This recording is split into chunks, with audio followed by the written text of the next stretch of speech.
আগামী পরশুদিন রয়েছে পুনর্নির্বাচন। তার আগে আজই কিন্তু প্রচারের শেষ দিন। শুভেন্দু অধিকারী তিনি ইতিমধ্যেই রোড শো করছেন এবং রোড শো শেষে তিনি 2021 বিধানসভা নির্বাচন পরবর্তী হিংসায় যারা আক্রান্ত হয়েছিলেন সেই রকম বিজেপি কর্মীর বাড়িতে যাবেন, মধ্যাহ্নভোজ করবেন।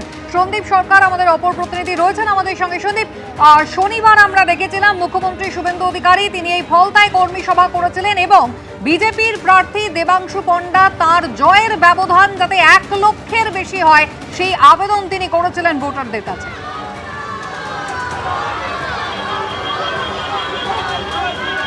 একেবারেই তাই। আমরা যদি অন্যান্য নির্বাচনগুলোর দিকে তাকাই তাহলে এই ডায়মন্ড হারবার জেলা প্রশাসনিক অঞ্চল এর অন্তর্গত যতগুলো পৌরসভা রয়েছে, পঞ্চায়েত রয়েছে, বিধানসভা কেন্দ্র রয়েছে, প্রত্যেকটিতে কিন্তু আমরা দেখেছি যে এক প্রকার বিরোধী শূন্য পরিস্থিতিতে ভোট গ্রহণ হয়েছে।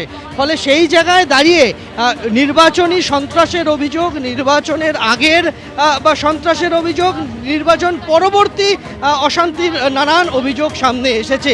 প্রাণহানির ঘটনাও ঘটেছে অতীতে। সেই ঘটনাগুলিতে যারা শিকার হয়েছিলেন সেই সমস্ত মানুষজনের, সেই সমস্ত বিজেপির কর্মী সমর্থক নেতাদের কয়েকজনের বাড়িতে আজকে শুভেন্দু অধিকারী যাবেন। এটাও তার এই ফলতার নির্বাচনী প্রচারেরই একটা অংশ হিসেবে তিনি তাদের যাবেন এবং সেই পরিবারগুলোর পাশে তিনি দাঁড়াবেন। ইতিমধ্যেই রাজ্য সরকার ঘোষণা করেছে যে হিংসায় নিহত বিজেপি কর্মী সমর্থক যারা রয়েছেন তাদের পরিবারকে সরকার সাহায্য প্রদান করবে এবং সেই বার্তা নিয়ে যেমন তিনি যাবেন, তার পাশাপাশি সরকার যে পাশে রয়েছে এই পরিবারগুলোর সেই বার্তাটাও তিনি দেবেন। এই কাজের পাশাপাশি এই মুহূর্তে আমি দেখতে পাচ্ছি যে এখানে একটি নার্সিং ইনস্টিটিউটের পাশে এসে দাঁড়িয়েছে গাড়ি। এখানে অসংখ্য তরুণ তরুণী তারা পুষ্পবৃষ্টি করছেন, ফুল ছুঁড়ে দিচ্ছেন শুভেন্দু অধিকারীর যে গাড়ি লক্ষ্য করে। জায়গায় জায়গায় গ্রামবাসীরা শঙ্খধ্বনি, উলুধ্বনি সে সমস্ত তো রয়েছে। এইভাবেই কিন্তু উষ্ণ সম্বর্ধনা জানানো হচ্ছে নির্বাচিত মুখ্যমন্ত্রীকে এবং তাকে স্বাগত জানাচ্ছে ফলতাবাসী। ফলতায় একটা দীর্ঘ পদযাত্রা করার সুযোগ সময় কোনোটাই এই মুহূর্তে নেই। 5টায় নির্বাচনী প্রচার শেষ হবে। ফলে এইভাবেই রোড শোর মাধ্যমে ভোটারদের কাছে পৌঁছাতে চাইছেন দেবাংশু পণ্ডা, যিনি বিজেপি প্রার্থী রয়েছেন, এবং মুখ্যমন্ত্রী শুভেন্দু অধিকারী। একেবারেই ছবিটা আমরা দেখতে পাচ্ছি, শুভেন্দু অধিকারী হুডখোলা গাড়িতে তিনি এগিয়ে চলেছেন।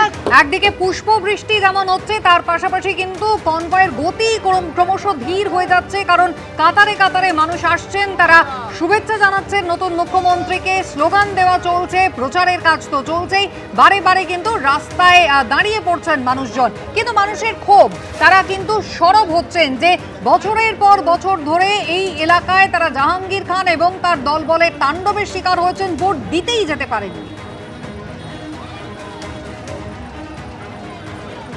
না না, ভোট দিতে পারতাম, ভোট একদম না। পুরো টার্গেট করে রেখেছিল আমাদের যে আমরা কিসে দিচ্ছি, আমার দিকে পুরো টার্গেট করেছিল যে ভোটটা হোক, হলেই মারবো। আগে গতবার দিতে পারে কিন্তু ওরা থাকতো দাঁড়িয়ে, সামনে থাকতো, ভেতরে মানে দাঁড়িয়ে থাকতো না, ভোট দিতে পারতাম না। আমরা ভোট দিতে যাবো, আমাদেরকে বলে তোমাদের ভোট দিতে হবে না, কি হয়তো পেছনে দাঁড়িয়ে আছি, দেখে দেখে ভোট দেওয়া হবে, দেখবে আমরা কাতে ভোট দিচ্ছি, কিসে ভোট দিচ্ছি। পাশে দাঁড়িয়ে থাকতো, ভোট দিচ্ছে না, দাঁড়িয়ে থাকবে, ভোট ডবল করে টিপে দিবে। ভোট এখানে ভোট দিতে দিত না, পাশে দাঁড়িয়ে থাকতো প্রার্থীরা, আর বিজেপিকে ভোট দিলে কোয়ালিফাই করে রেখে দিত, তাদেরকে গিয়ে মারধর করতো, মারধর হতো, বাড়ি দেখে নেবো পরে দেখে নেবো, এরম করতো। এবিপি আনন্দ, এগিয়ে থাকে, এগিয়ে রাখে।